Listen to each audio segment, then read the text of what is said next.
मित्रों, राम राम। मेरा भारत मेरी बात चैनल पर आपका स्वागत। आज के इस अंक में हम बात करेंगे द साबरमती रिपोर्ट्स, जो गोधरा में एक ट्रेन को 2002 में आग के हवाले कर दिया। उसके बारे में बड़ा फेमस चित्रण है ही, सबको ध्यान है कि उसकी वजह से उसके बाद गोधरा में कैसे दंगे भड़के और पूरे विश्व में यह मामला किस तरह से गया। क्योंकि उस पर एक फिल्म आई है साबरमती रिपोर्ट्स के नाम से, जिसको कल प्रधानमंत्री ने भी अपने एनडीए के सहयोगी, अपने मंत्रिमंडल और सभी सांसदों के साथ उसको देखा। तो देश में एक बड़ा माहौल है इस फिल्म को लेकर भी। बहुत से लोग हैं दो प्रकार के, कुछ इसके पक्ष में और खिलाफ। तो इसकी बारीकी के बारे में भी जानना हमें जरूर चाहिए, क्योंकि एक पीढ़ी बीत गई है। क्योंकि आज से लगभग 22-23 वर्ष पहले की यह घटना है। 22-23 वर्ष में एक पीढ़ी बदल जाती है, नया युग शुरू हो जाता है। और उस समय इस फिल्म का आना, यानी कि इस सच्चाई को बताने में इतना समय क्यों लग गया। आपको ध्यान होगा, मैं छोटी सी ब्रीफिंग करता हूं कि एक ट्रेन चलती है, वहां पर महायज्ञ और तर्पण, जलाभिषेक और यज्ञ के रूप में कार्यक्रम विश्व हिंदू परिषद ऐलान करता है वहां अयोध्या में। और बहुत से जगह से लोग गए, और गुजरात के लोग भी साबरमती ट्रेन से ही गए और साबरमती ट्रेन से ही वापस लौटे। तो 26 तारीख को वो ट्रेन रात को आनी थी, यानी 27 को सुबह 3 बजे के करीब। लेकिन वो ट्रेन 3.5-4 घंटे की देरी से आती है, लगभग 7:30 बजे के करीब आती है। वो सच्चाई भी है और फिल्म में भी यही बताया। फिल्म कोई अलग से नहीं है। 70-80%, 10-20% उसमें कुछ है, वो भी उसकी भी बात करूंगा। कि वो ट्रेन आती है, जैसे कि आपको मालूम है कि एक ट्रेन में 72 सीट होती है। आजकल पिछले 2-3 साल से बहुत सी ट्रेनों में, अब जो नए डिब्बे बन रहे हैं उनमें 80 सीट, यानी कोच को थोड़ा और करके टाइट या बड़ा करके अब 80 सीट आती हैं। कोच होता है 6 और 2 8 का, 2 साइड, एक लोअर एक अपर और 3-3 स्लीपर। इस तरह से 8 वो होते हैं, तो 9 उसमें कोच बने होते हैं और 72 सीट यानी 72 सीट होती है। अब 80 होने लग गई। तो 72 सीट वाला कोच है और उसमें लगभग 150 के करीब यात्री हैं, क्योंकि भीड़ बहुत है, आज भी रहती है। और उस समय तो, आजकल तो ट्रेनों की आवाजाही बहुत हो गई और ट्रेनें भी बहुत हो गई, उस समय तो कम ही ट्रेन होती थी। तो 150 लोग हैं, वो अयोध्या से चले और गोधरा स्टेशन पर पहुंचे।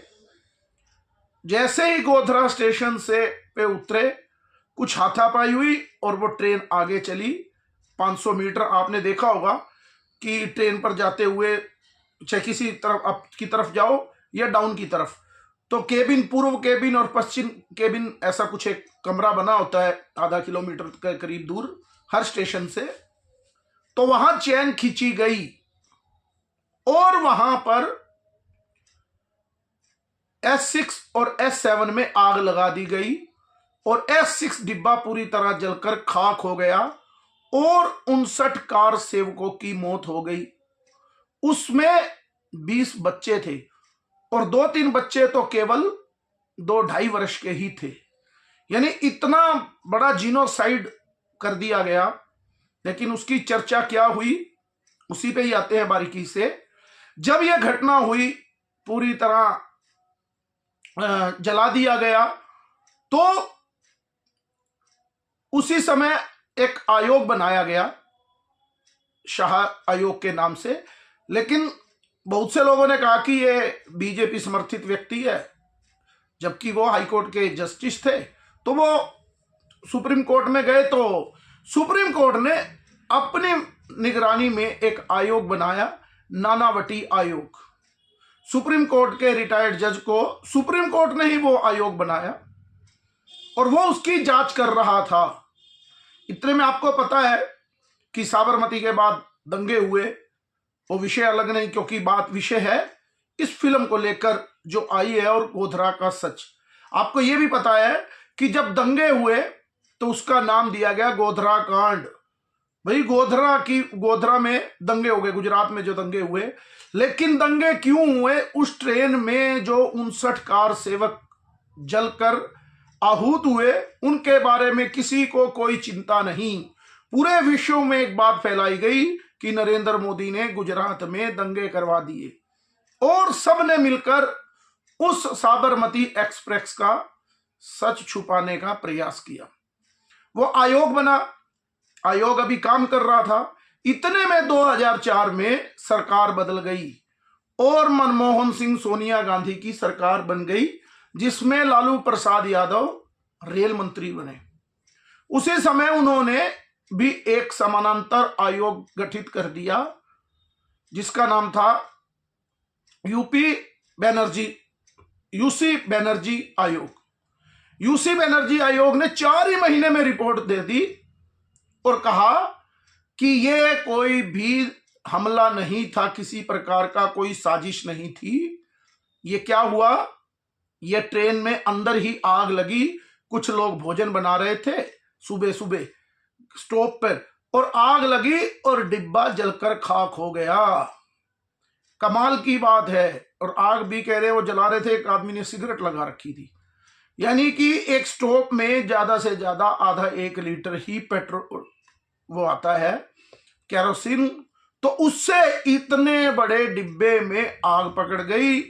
और जो सबसे बड़ी बात, जिस डिब्बे में 150 लोगों 72 सीट होती है, पांव रखने की भी उस डिब्बे में जगह नहीं थी। बाथरूम भी किसी को आना है तो निकलने का रास्ता नहीं था। वहां पर लोग आराम से खाना बना रहे थे। क्या गजब का आयोग बनाया था लालू प्रसाद, मनमोहन सिंह और सोनिया गांधी ने। लेकिन वो आयोग ने रिपोर्ट दी, वो खारिज ही हो गया। वो ऐसा उसमें मामला ही नहीं बना क्योंकि उसकी जांच में कुछ भी तथ्य नहीं पाए गए। लेकिन ये क्योंकि कांग्रेस की सरकार थी तो नानावटी आयोग अपना काम करता रहा। इसको 6 से 7 साल लगे और उन्होंने अपनी रिपोर्ट फाइल की और बताया कि किस तरीके से इसमें आग लगाई गई। पहले 140 लीटर पेट्रोल एक रात पहले ही खरीदा गया। जो आज आप देखते हैं कि साजिश के तहत ये दंगे करते हैं ये लोग, एक समुदाय, शांति प्रिय समुदाय जिसको कहते हैं, उनका ट्रेंड 1947 में भी देख लो, 75, 78 में देख लो, 2002 में देख लो। आज किसी भी हनुमान यात्रा, रामनवमी की यात्रा या हिंदुओं की कोई भी यात्रा निकलती है तो वो ट्रेंड उस समय से वही इसी तरह से चलता आ रहा है कि पहले ही प्री प्लान कर लो, पहले ही पत्थर इकट्ठा करना, पहले ही संख्या जुटाना और फिर किस तरह से काम करते हैं।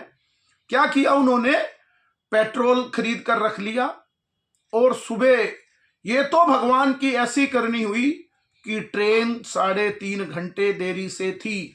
अगर वो ट्रेन 3, 3:30 बजे जो उसका समय था सुबह का, सर्दियों में वैसे भी दिन वो होते हैं, तो अगर उस समय वो ट्रेन आती 3:30 बजे तो वो पूरी ट्रेन का जीनोसाइड यानी कि पूरी ट्रेन को जलाने का कार्यक्रम था। मैंने भी कुछ सुना है जो उस समय के उस ट्रेन में यात्रा करने वाले साक्ष्यदर्शी जो थे उनसे ही, आजकल बड़ा चल रहा है तो उनका भी अब ध्यान आ रहा है कि कौन कौन था। तो वो बता रहे हैं कि इस तरह की घटना हुई।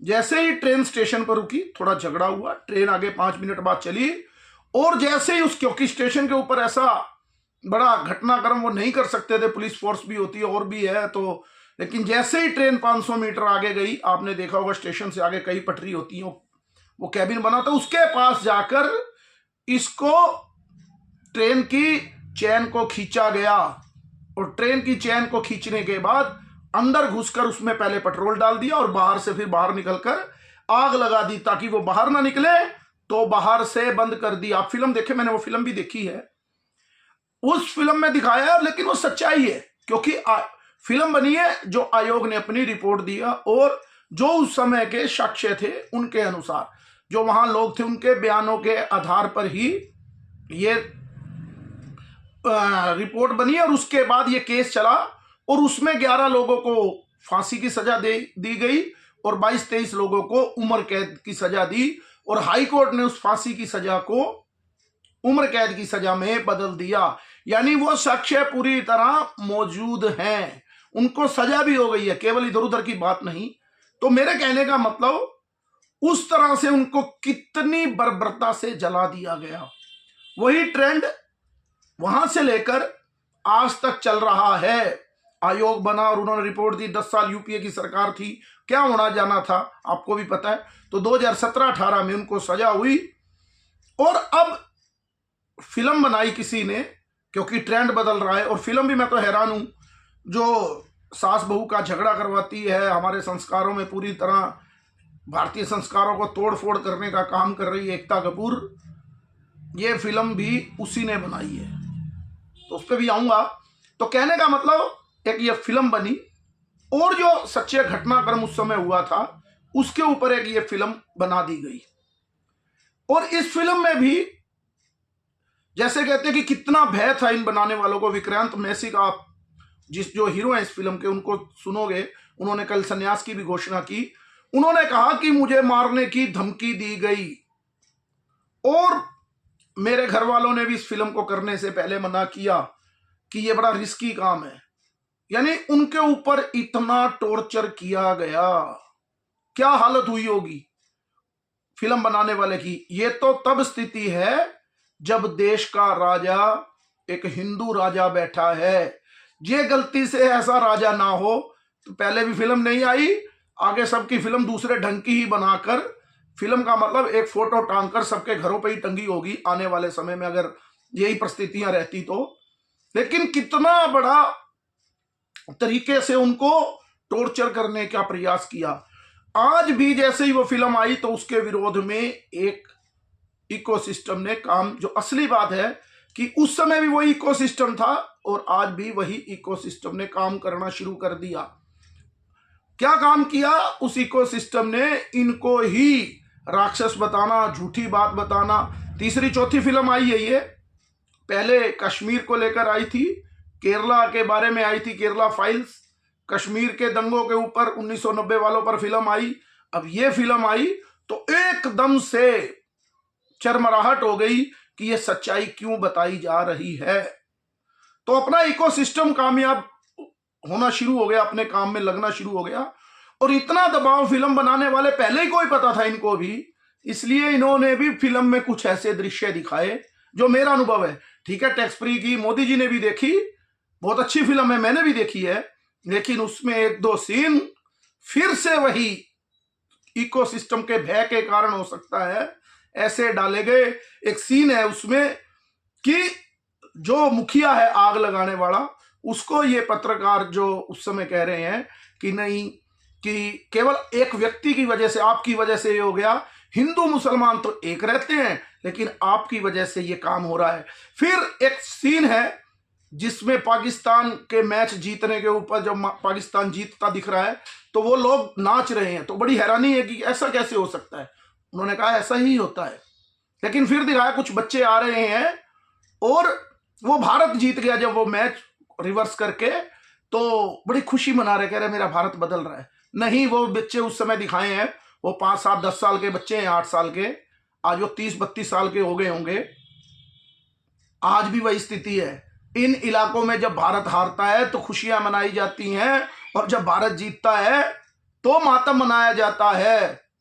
यह स्थिति आज भी है, लेकिन फिल्म में उसको भी बैलेंस करने का प्रयास, यानी कि झूठा प्रयास इस फिल्म में भी कुछ हद तक किया गया कि बैलेंस हो जाए, इतनी बड़ी बात ना बन जाए कि कहीं में एक तरफा ना दिखे। सच्चाई को इसमें भी छुपाया थोड़ा सा गया। लेकिन मेरे कहने का मतलब तो वो फिल्म में क्या है और फिल्म के साथ साथ सत्य क्या है कि उस समय भी एक इकोसिस्टम, जिसको हम आज इकोसिस्टम कहते हैं, वो काम कर रहा था। क्या काम कर रहा था? वो पत्रकारिता के, जो फिल्म में दर्शाया ज्यादातर वो दिखाया कि पत्रकार जिसको चौथा स्तंभ कहा गया है, उसने सबसे पहले प्रयास किया गोधरा में जो ट्रेन हादसा है इसको नॉर्मल दिखाने का और वो जो दंगे हो रहे हैं उनको पिक्चराइज करने का, ताकि मोदी उस समय नए नए मुख्यमंत्री बने थे, बनते ही उनके ये घटनाक्रम हो गया, बल्कि उस दिन बजट से भी पेश होना था गुजरात का, तो एकदम से इकोसिस्टम सक्रिय हो गया। वो इकोसिस्टम क्या है? आज भी वही इकोसिस्टम इसी तरह से ही काम करता है। पहला इकोसिस्टम नेता इन लोगों को बचाने का प्रयास करते हैं, उस समय भी किया, और सारे नेताओं ने प्रयास किया कि ये दंगे हिंदुओं के दंगे हैं, आरोप हिंदुओं पर ही, भूल जाओ वो 59 लोगों को। जैसे अभी आपने संभल में देखा, इतना बड़ा पत्थरबाजी और ये सब कुछ, लेकिन नेताओं ने काम क्या किया? वही काम कि हिंदू दंगा करना चाहते हैं, जबकि वहां पर ऐसा किसी प्रकार का कोई मामला ही नहीं। वो पुलिस और एक संप्रदाय के साथ झगड़ा हो रहा है, जो वहां की मस्जिद को, वही सिस्टम, यानी नेता इनके प्रोटेक्शन में आना शुरू हो जाते हैं। दूसरा, मीडिया का जो इकोसिस्टम, उस समय भी मीडिया ने ये फैलाया। अब भी आपने देखा होगा मीडिया में विष्णु शंकर जैन, जब जैसे आप देखते होंगे टीवी डिबेट्स में बैठते, तो उनके ऊपर ऐसे आरोप, सभी पत्रकार और वो जो कुछ घराने हैं, वो ऐसे दहाड़ते हैं जैसे उनका ही अधिकार नहीं रहा कि अपनी हिंदू धर्म के मंदिर के बाद के लिए वो कोर्ट में ही जा सके। उनको यही कहा जाता है कि आप इस देश का सौहार्द खत्म करना चाहते हैं। पूरा मीडिया इस काम पे लग जाता है, जिसको आजकल गोदी मीडिया कहते हैं। असली गोदी मीडिया आपने देखना, उस फिल्म में देखना और रिपोर्ट में भी देखना, तो आज भी वो इकोसिस्टम मीडिया का इसी तरीके से काम करता है।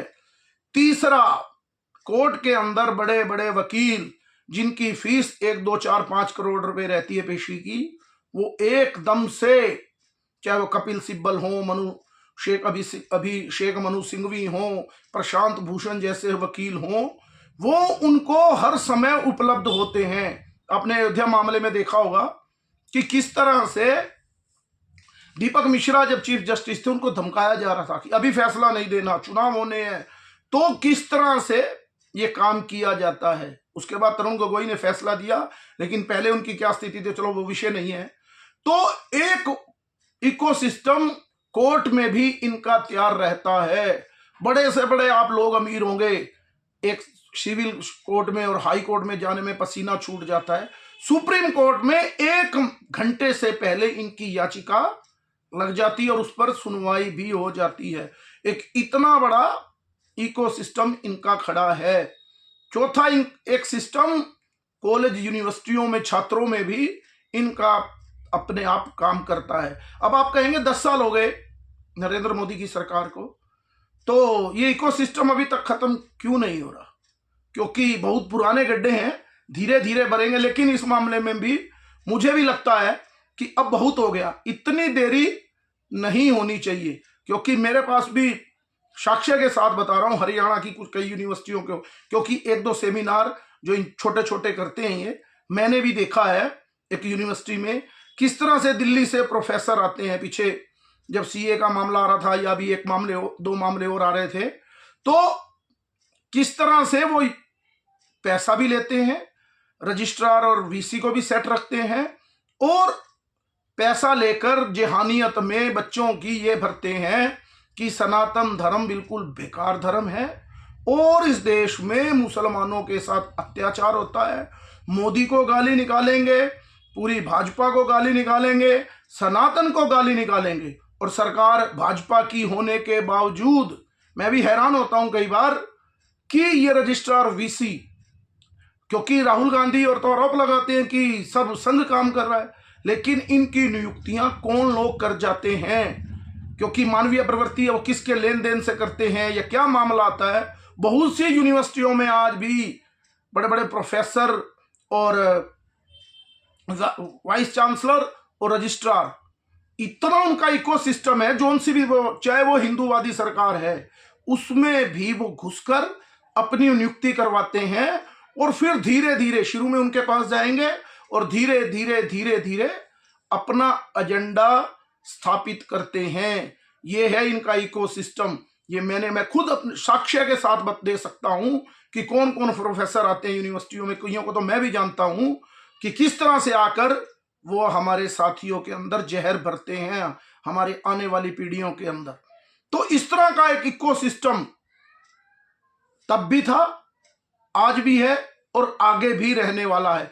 इस देश को खतरा बाहर से नहीं है, सबसे ज्यादा खतरा ये जो इकोसिस्टम है इससे बचने का है। और हम लोगों को सोचना होगा, आपने देखा होगा बांग्लादेश के जो राइट्स हो रहे, राइट्स नहीं, नरसंहार हो रहा है हिंदुओं पर, लेकिन यहां से कोई आवाज किसी प्रकार की नहीं उठ रही, क्योंकि हमारा कोई इकोसिस्टम ही नहीं खड़ा।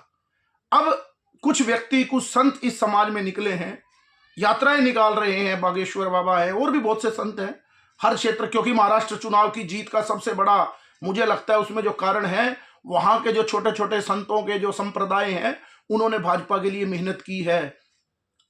बटोगे तो कटोगे, कुछ चला है, लेकिन अभी आप 2-4-6 महीने बाद देखना हमारे देश के इन्हीं संतों के ऊपर अब आरोप लगने शुरू होंगे और हम उसी इकोसिस्टम में फंसकर अपने इन्हीं संतों को गाली देना शुरू करने वाले हैं। मैं आज कह रहा हूं, हो सकता है 6 महीने लगे, साल लगे, बस इतना ही। इन संतों को, जो भी हिंदू की बात करेगा वो इकोसिस्टम बड़ी जल्दी से उसको फंसाएगा। और हम लोग, क्योंकि हिंदू समाज बड़ा दानवीर भी है, बड़ी बड़ी धर्मशालाएं बनवाएगा, बड़े बड़े प्याऊ बनवाएगा, भंडारे भोजन की व्यवस्थाएं करेगा, तीर्थ यात्राओं में रहने की सुगम व्यवस्थाएं करेगा, लेकिन लास्ट में जब वोट की बात आती है तो वो ये देखने लग जाता है कि बिजली पानी किसने सस्ती की। अब बजट चलेगा 2 महीने टीवी पर, आप देखना सभी हिंदुओं की नजर इसी पे रहेगी कि क्या होगा बजट पे, और टीवी वाले भी अब आपका सारा ध्यान इसी पे रखेंगे, क्या होगा, 3 लाख से 3.5 लाख आय बढ़ेगी क्या नहीं बढ़ेगी, उसमें जिसमें इनकम टैक्स की छूट है, केवल 50,000 की इनकम टैक्स की छूट पर ही अब हमारा पूरा ध्यान होगा, किस पे कितना जीएसटी लगा। किसी का तो व्यापार भी नहीं है, किसी ने कमाना 1 लाख भी नहीं है, लेकिन अखबार में ऐसे अर्थशास्त्री बन के ये चीज ऐसे हो गई, ये ऐसे हो गई, ऐसे भी करने वाले लोग मिलेंगे जब वोट का टाइम आएगा। क्योंकि अभी तो राजा मजबूत है, जिस दिन राजा भी कमजोर हो गया तो इकोसिस्टम तो तैयार ही बैठा है। इतना मजबूत राजा होने के बावजूद, जो राजा स्पष्ट रूप से फिल्म देख रहा है, जो राजा माथे पर त्रिपुंड लगाकर सनातन की बात कर रहा है, हम उसको भी कमजोर करने में अभी किया है 2024 में, फिर पछतावा हुआ, फिर कुछ जागे, फिर सोएंगे। मेरे कहने का मतलब वो इकोसिस्टम लगातार काम करता रहता है और हम उसी इकोसिस्टम में फंसकर फिर उनकी बातों में आ जाते हैं। अभी संभल कांड को ही देख लीजिए, कितना इकोसिस्टम ने काम किया और हमें कोई परवाह नहीं। वहां 4 लोग मरे और अभी तो जांच हो रही है कि वो आपस में मरे, लेकिन सभी विपक्षी पार्टी, अखिलेश और राहुल, इनको जल्दी है। और तो और अखिलेश यादव ने तो 5-5 लाख रुपए उनको देने का भी ऐलान कर दिया मृतक को। देखो कमाल, जो पत्थरबाज हैं, यानी पत्थरबाजों को उकसाने का काम, उनको धन भी मिल रहा है, वो शहीद भी कहलाए जाएंगे अपनी कौम में। और उनका तो मकसद ही यही है कि हमें तो 72 हूर चाहिए, हम तो काफिरों को मारेंगे और ऊपर जाकर जन्नत प्राप्त करेंगे, जमजम में जाएंगे और जन्नत प्राप्त करेंगे। तो ऐसी परिस्थितियां, मेरे कहने का मतलब, वो जो फिल्म आपको भी देखनी चाहिए और परिवार के साथ भी देखनी चाहिए, किस तरह से एक इकोसिस्टम काम करता है, वो आज भी कर रहा है। अगर हम इस इकोसिस्टम को नहीं समझ पाए और केवल इन्हीं बातों में उलझे रहे, हमें अपना ज्ञान केवल पढ़ाई मैथमेटिक्स और इन बातों पर नहीं, पढ़ो, अच्छी बात है, पढ़ना ही चाहिए, लेकिन बारीकी से, क्योंकि समाज अगर जिएगा, बचेगा, तभी तो आगे पढ़ेगा, लिखेगा और नौकरी करेगा इस देश में। लेकिन जब वो समाज ही नहीं बचेगा तो क्या होगा। तो हमें इन चीजों पर भी बड़ी बारीकी से नजर रखनी चाहिए। कम से कम अगर हम नजर नहीं रख रहे, जो लोग नजर रख रहे हैं, जो बड़े बड़े सेमिनार करते हैं, पुष्पेंद्र कुलश्रेष्ठ जैसे व्यक्ति, विष्णु शंकर जैन जो लड़ रहे हैं समाज के लिए, धर्म के लिए, और ऐसे बहुत से लोग हैं, तो कम से कम उनके साथ लगना चाहिए। राष्ट्रीय स्वयंसेवक संघ जो 100 साल होने वाले हैं, इतना बारीकी से समाज को एक करने का काम कर रहा है, उसको इकोसिस्टम तोड़ने का प्रयास में है कि हिंदू एक ना हो, जाति पे लड़ाए।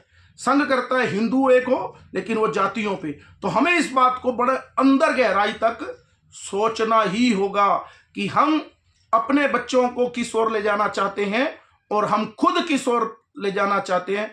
क्योंकि ये संक्रमण काल है, मुझे लगता है इस समय हमें इन बातों को समझने की बड़ी ज्यादा आवश्यकता है। मैं कहता हूं आप फिल्म भी देखिए, और उसमें जो मैंने कहा कि उसमें भी बैलेंस करने का प्रयास किया गया है। आज के अंक में इतना ही। मेरे इस चैनल को लाइक कीजिए, सब्सक्राइब कीजिए और ज्यादा से ज्यादा शेयर कीजिए, और कमेंट बॉक्स में भी कुछ लिखिए ताकि मैं उन विषयों को भी ले सकूं। भारत माता की जय, वंदे मातरम, जय श्री राम।